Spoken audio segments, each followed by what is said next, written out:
কাঁচামরিচ আর মুস্তা ভাজি, এই টাইপের খাবারগুলো অনেক।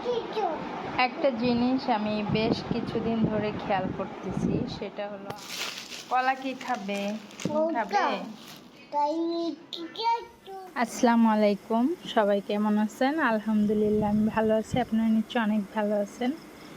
আমি ঘুম থেকে উঠে খাওয়া দাওয়া করে এসে বিছানায় বসছি, দেখি এখনও আমার পুচকু দুইটা ওঠে নাই। এর মধ্যে দেখি বড়টা আবার একটু একটু করে তাকাচ্ছে আর ছোটোটা এখনও ঘুম। আজকে আমি একটু আগে উঠে গেছি আর বিশেষ কোনো কাজ নেই, তাই ওদের ওঠার অপেক্ষা করতেছি বসে বসে।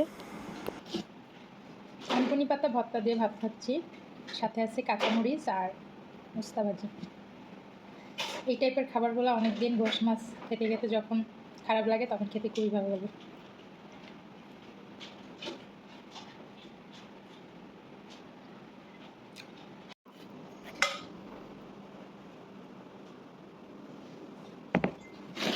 কাঁচামরিচে প্রচুর ঝাল।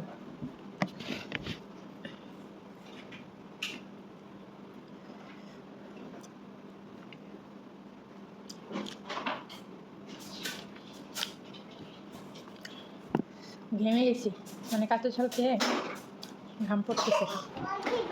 একটা জিনিস আমি বেশ কিছুদিন ধরে খেয়াল করতেছি, সেটা হলো আমার ছেলে যদি ফ্লোরে কিছু পায় বা কোথাও কিছু পায় সেটা আমার কাছে নিয়ে আসে। এই যে টিপ পড়ছে আমাকে দেখে, আমি মাত্র একটা টিপ পড়ছি, এখন ও ভাবছে এটা ও পড়তে পারবে। এটা মেয়েদের এটা ছেলেরা পড়তে হয়।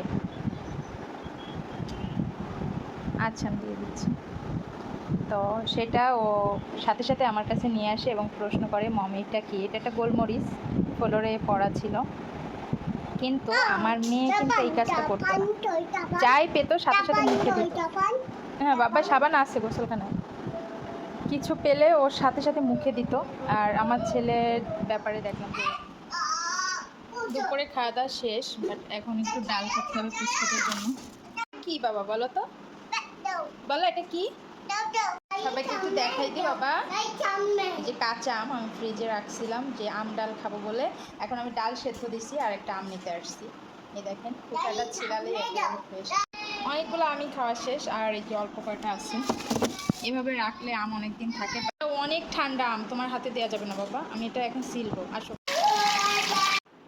দেখেন একেবারে ফ্রেশ কাঁচা আম, যদিও এখন কাঁচা আম কিন্তু পাওয়া যায় না।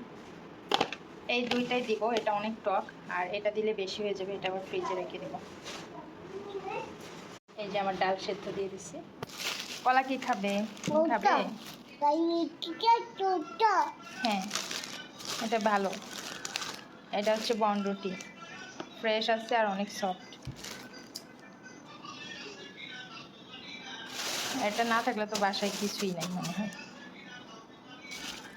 খাও, বনরুটিটা মজা। বাবা সে কামড় দেওয়া শুরু করছে, মাশাআল্লাহ।